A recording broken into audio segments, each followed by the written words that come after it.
मैं Pankaj Jain stock market को interesting बनाने के लिए एक मजेदार कहानी आपको सुना रहा हूं। देखो, फाइनेंस का फील्ड बहुत रूखा सूखा होता है, इसमें रस नहीं दिखता लोगों को।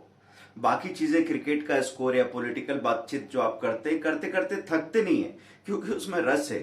तो हम लोग यहाँ पे कोशिश करेंगे कि ये जो कॉम्प्लेक्स चीजें हैं ये हमको आसानी से समझ में भी आ जाए और हमेशा याद रहे। बैक ऑफ द माइंड अगर आपके दिमाग में सही कंसेप्ट रहेगा तो फिर आप मंजिल तक पहुंच सकते हैं। तो आज हम ये देखना चाहते हैं कि इन्वेस्टिंग की इतनी बड़ी बड़ी स्टोरीज हमने सुन ली, कितने लोगों को हमने देखा कि वॉरेन बफे साहब ने कुछ लाख करोड़ रुपए अरबों रुपए बनाए और झुनझुनवाला साहब 48,000 करोड़ रुपए बना लिए थे, बाकी को 1,000 करोड़ 500 करोड़ वाले कई सारे लोग हैं, फिर भी क्यों नहीं हो पता, प्रॉब्लम क्या आ रही है। तो एक कहानी आप सुने।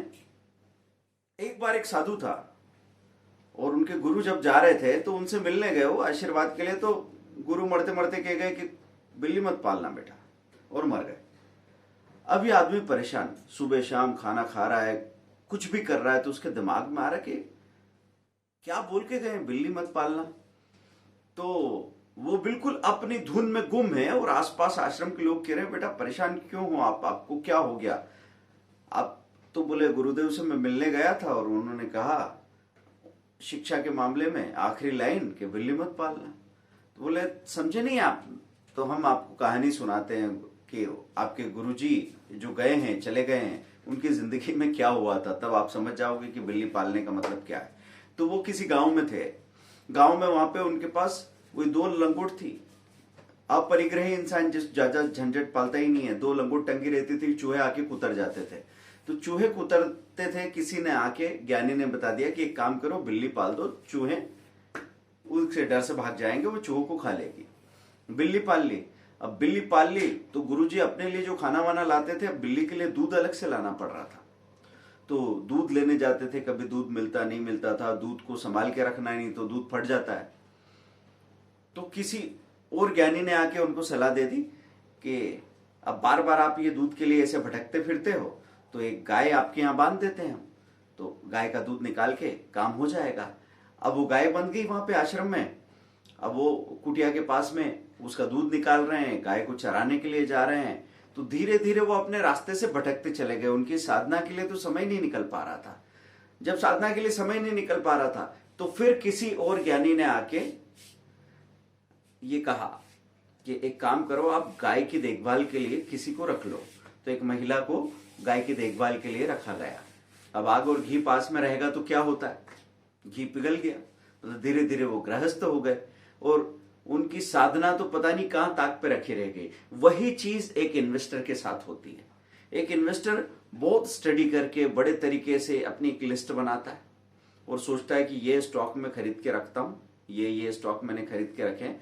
अच्छे से फंडामेंटली स्टडी करके आप सोच रहे हैं कि ये 5 लाख रुपया या 10 लाख रुपए के शेयर मैंने रख दिए, अब मैं 5 साल तक इनको देखूंगा नहीं।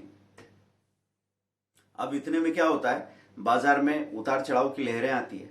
तो जब बाजार जब गिरता है तब तो आदमी को एक तो वो घबराहट होती कि मैंने जो पैसे लगा के रखे थे अब तो कम हो गए। लेकिन फिर वहां से जब वो भागना शुरू करता है तो उन शेयर्स के भाव बढ़ने की बजाय हो सकता है दूसरे शेयर्स के भाव एकदम भागते हुए दिखे। तो ऐसे में आपके पास एक टेम्पटेशन आता है। तो टेम्पटेशन जब आता है तो हम ट्रेडिंग के लिए कोई शेयर ले लेते हैं, ये सोच के कि अभी जो मूवमेंट आ रहा है और अभी ये जो शेयर भाग रहा है इसको हम इसका फायदा उठा लेते हैं। तो एक तरीके से आप बिल्ली पाल लेते हैं और वो बिल्ली पलने के बाद में जब वो चलना बंद करता है तो दूसरा कोई शेयर आपको दिखने लगता है, इसमें थोड़ा लॉस दिख रहा है, समझो 10,000 का लॉस हो गया। इस 10,000 के लॉस को कवर करने के लिए आप दूसरी किसी चीज में घुस जाते हो और ऐसे करके पता नहीं कब आपके पास 5 ऐसे स्टॉक्स है जो आपने इन्वेस्टमेंट के लिए स्टडी करके लिए वैसे स्ट्रॉन्ग स्टॉक नहीं है, जो बस अभी भाग रहे थे। प्राइस ओरिएंटेड थिंकिंग में आपने ऐसे 5-6 शेयर की दुकान लगा ली और चीजें ठीक ठाक चल रही है 2 महीने तक। लेकिन तीसरे महीने बाजार में जो लॉन्ग करेक्शन आता है, जो मैं आपको हमेशा बताता हूं कि 3-4 महीने के बाद लॉन्ग करेक्शन आता ही है, चाहे बाजार कितना भी स्ट्रांग हो, निफ्टी सेंसेक्स कितना भी स्ट्रांग हो या कुछ भी चल रहा हो दुनिया भर में, इंडिया की इकोनॉमी कितनी भी प्रॉमिसिंग हो। लेकिन ध्यान रखना 4 से 5 महीने के अंदर एक लॉन्ग करेक्शन आएगा ही आएगा। ऐसे में जो ट्रेडर है उसके पास 5-6 स्टॉक्स ऐसे रखे हुए हैं और जब वो सारे के सारे स्टॉक जिनके लिए आपने लिवरेज का इस्तेमाल भी कर रखा था और पैसा पूरा उसमें लगा के रखोगे, ऐसा आपका प्लानिंग नहीं था। वैसे डिलीवरी में उठाया तो लिवरेज तो नहीं मिल रहा, लेकिन आजकल ब्रोकर्स आपको इंटरेस्ट पे पैसा दे रहे हैं, या ऐसे इंटरेस्ट पे नहीं है तो आप अपना जो पैसा था पूरा के पूरा 100% आपने इक्विटी में डाल के रख दिया। नॉर्मली हम आपको ये समझाते हैं कि 50% पैसा डाल के रखो, 50% आपके पास बाहर रखो। सेकेंडरी मार्केट में 50% पैसा डाल रखा है, इसका मतलब बाजार में जो भी झटका आएगा उसको झेलने की तैयारी आपके पास है। भले 100 रुपए का शेयर 10 रुपए रह जाए या 5000 का शेयर 500 रह जाए तो भी आपको कोई प्रॉब्लम नहीं, क्योंकि आपके हाथ में पैसा है। आप ट्रेड रिपेयर कर सकते हो। ट्रेड रिपेयर या फायर फाइटिंग क्या होती है उस पर अलग से हमने वीडियो बना के रखे हैं।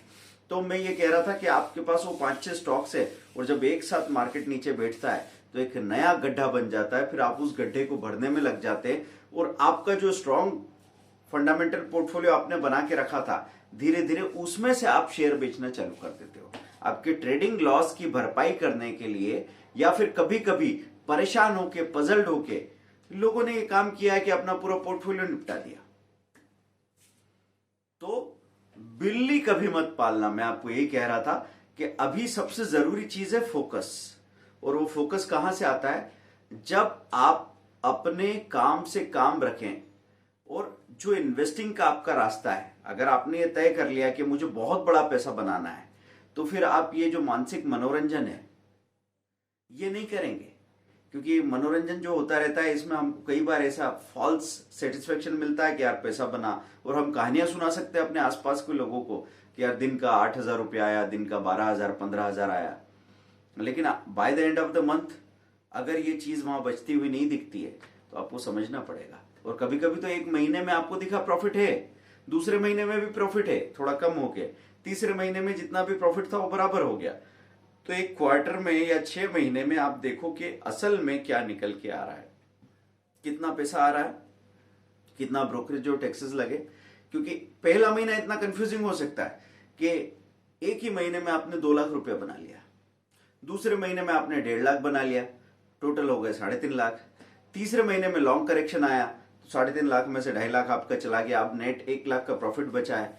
लेकिन जब आपको वहां नुकसान हो रहा था उस वक्त ओवर ट्रेडिंग भी हो रही थी, ब्रोकरेज टैक्सेस और लॉस सब मिलके ऐसे जुड़े कि अब आपके पास जो नेट प्रॉफिट बचा है 3 महीने बाद वो 40,000 दिख रहा है। चौथे महीने में आपने रिएक्शन में घबरा के और गलतियां की तो वो प्रॉफिट बच गया आपका 10,000, और अब ब्रोकरेज और टैक्सेस अगर घटा दूं तो 50,000 माइनस दिख रहे हैं।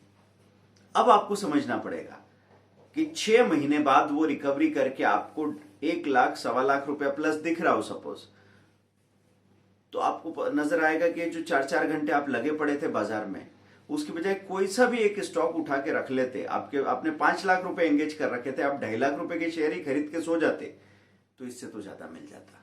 जबकि आपने 10 गुना ज्यादा समय दिया है, 10 गुना ज्यादा एनर्जी दी है, अपना पूरा फोकस बिखरा के रख दिया, और आपके अंदर इतनी हिम्मत भी नहीं बची है कि आप किसी स्टॉक को 1 साल 3 साल या 10 साल के लिए लेके छोड़ सको, क्योंकि वो क्लैरिटी खत्म हो गई। ये बिल्ली पालने की वजह से हुआ है दोस्तों। तो ये कहानी आपको कैसी लगी? स्टोरीज के साथ में हम स्टॉक मार्केट को पूरा रस भरा मजेदार बना लेंगे। अगर ये चीज आपको अच्छी लगती है आप कमेंट कीजिए, हम आपको सारे अच्छे कंसेप्ट जो आपके दिमाग में बैठ जाए बताते रहेंगे, हम सीखते रहेंगे। Thank you very much, bye.